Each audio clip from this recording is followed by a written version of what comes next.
Halo semua, bertemu lagi dengan saya di channel Project Film.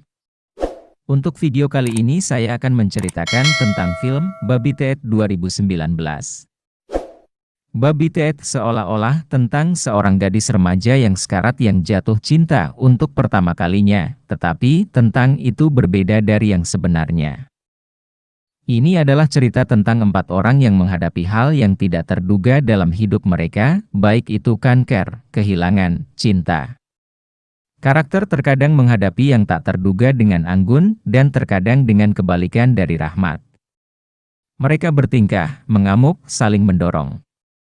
Mereka meraba-raba, membuat kesalahan, meminta maaf dengan buruk, mengobati sendiri, atau mengobati berlebihan.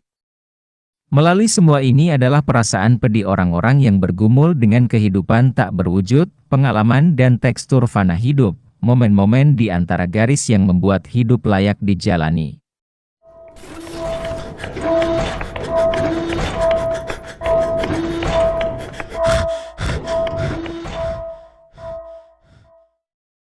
Film dimulai dengan remaja Mia Finlay berdiri di peron menunggu kereta. Seorang anak laki-laki yang sedikit lebih tua, Moses, berlari di dekat rel kereta sebelum kereta tiba. Mia tetap tinggal dari teman-temannya dan berbicara dengan Moses. Hidungnya mulai berdarah, dan dia memberikan bajunya untuk menghentikan pendarahan. Sebagai gantinya, Moses meminta perlindungan karena dia telah diusir dari rumahnya. Mia memberinya 50 dan meminta bantuan darinya. Mia meminta Musa untuk mencukur kepalanya, karena dia menderita penyakit mematikan dan akan memulai kemo. Moses membawanya ke rumahnya untuk melakukan pekerjaan itu, tetapi sebelum dia bisa menyelesaikannya, ibu dan adik laki-lakinya, Ishak pulang. Meskipun dia mencoba untuk berbicara dengan mereka, ibunya mengancam akan memanggil polisi, memaksa Moses dan Mia pergi. Orang tua Mia, Henry dan Anna, berusaha menjalin hubungan mesra usai menjalani sesi terapi sebelum harus menjemput Mia. Henry adalah seorang terapis dan Anna menggunakan obat untuk mengatasi penyakit putrinya. Mia membawa Moses pulang untuk bertemu orang tuanya. Anna mengaku ditunda oleh Moses yang berusia 23 tahun sementara Mia masih remaja. Dia juga memiliki tanda-tanda penggunaan narkoba yang jelas. Anna mulai bertingkah aneh karena dia membawa Sanas dan Zoloft dan mengajukan pertanyaan yang tidak pantas kepada Musa, membuat Mia malu. Ketika dia dan Moses punya waktu, Anna berteriak pada mereka dan menyuruhnya pergi. Saat dia pergi, Mia menunjukkan minat yang jelas pada bocah itu. Saat Mia bersiap untuk memulai kemo, dia masih menjalani aktivitas normal. Seperti pelajaran biola dengan gurunya Gidon. Dia membantunya berlatih bersama dengan seorang bocah tetangga bernama Tinwah. Sementara itu, Henry pergi untuk melihat keributan karena anjing yang menggonggong dan tetangga yang hamil, Toby. Mereka berbagi tawa setelah mengetahui bahwa anjing Toby juga bernama Henry. Di tengah malam, Moses masuk ke rumah Finlay untuk mencari makanan dan sumber daya lainnya. Anna menangkapnya dan dengan tenang mencoba membujuknya, tetapi Henry dan Mia masuk dan menyaksikan pemandangan itu. Mia turun tangan untuk meredakan situasi dan menyarankan agar Moses tetap sarapan karena hampir pagi. Henry dan Anna setuju dan mengobrol menyenangkan dengan Moses saat sarapan sebelum Mia bersiap-siap ke sekolah dengan meluncurkan wig barunya, yang sangat disukai Moses. Di sekolah, seorang gadis lain meminta untuk mencoba wig tersebut, yang disetujui Mia, meskipun dia terlihat tidak menyukainya. Kemudian, dia menemukan Moses di luar sekolah. Dan dia memutuskan dia ingin pergi ke formal dengannya. Henry bertemu Toby lagi, dan dia memintanya untuk membantunya mengganti bola lampu. Dia setuju untuk melakukannya tetapi terkejut dari bangku, meskipun dia tidak terluka. Moses pergi mengunjungi Mia nanti, meskipun Anna tidak puas. Mia duduk di tepi kolam sementara Moses berenang sebentar. Dia memintanya untuk formal dan dia menerimanya, tetapi momen itu hancur ketika Mia mulai merasa seperti dia akan muntah. Mia meminta Anna untuk obat-obatan, tetapi Moses mengungkapkan bahwa dia menyekanya. Anna menyuruhnya pergi, dan Mia bertanya pada Moses apakah dia hanya bergaul dengannya untuk mencari obat dan apakah dia mengolok-oloknya.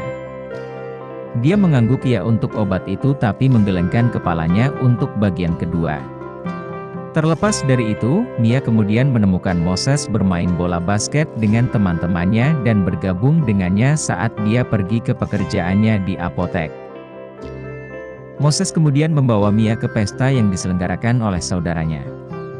Mereka menari bersama sebentar.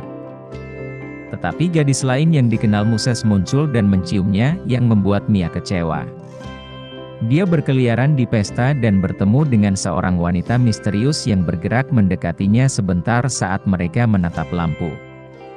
Mia menari dengan orang lain sebentar sampai Moses menemukannya dan membawanya keluar, di mana Mia muntah. Moses mengatakan akan menelepon orang tuanya, tetapi Mia mengatakan kepadanya untuk tidak melakukannya. Moses membawanya ke tempat terdekat untuk pulih dan berdansa bersama. Mereka kemudian pergi keluar untuk mengobrol lagi. Pada saat yang sama, Henry dan Anna pergi ke jalan untuk mencari Mia karena dia tidak menjawab teleponnya. Mia bangun sendirian di atap keesokan paginya dan kemudian pergi ke rumah sakit. Henry dan Anna membahas hubungan Mia dan Moses yang tampaknya tidak masalah bagi Henry, tidak seperti Anna. Dia menjalani pelajaran piano dengan Gideon dan berbicara dari hati ke hati tentang Mia setelah Anna membentaknya sebentar.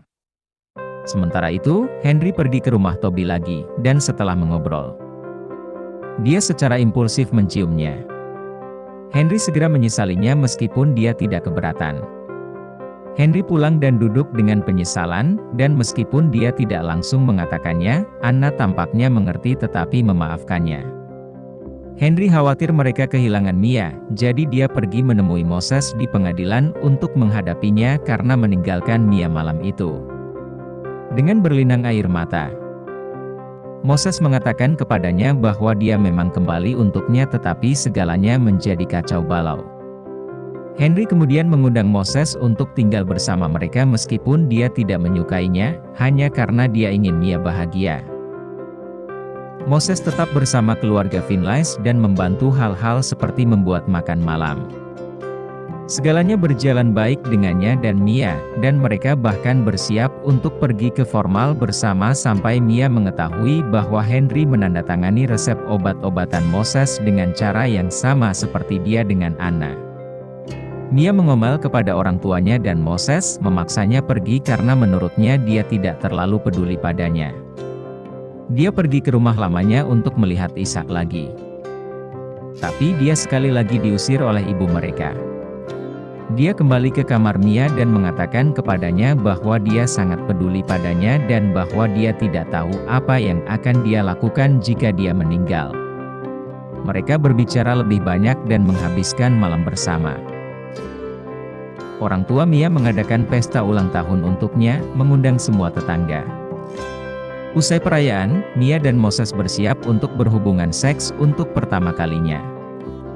Dia merasa sekarang adalah waktu yang tepat untuk mati, dan dia memintanya untuk menahannya karena dia tidak bisa menahan rasa sakit dari penyakitnya lagi. Saat berhubungan seks, Moses mencoba tetapi tidak bisa melakukannya.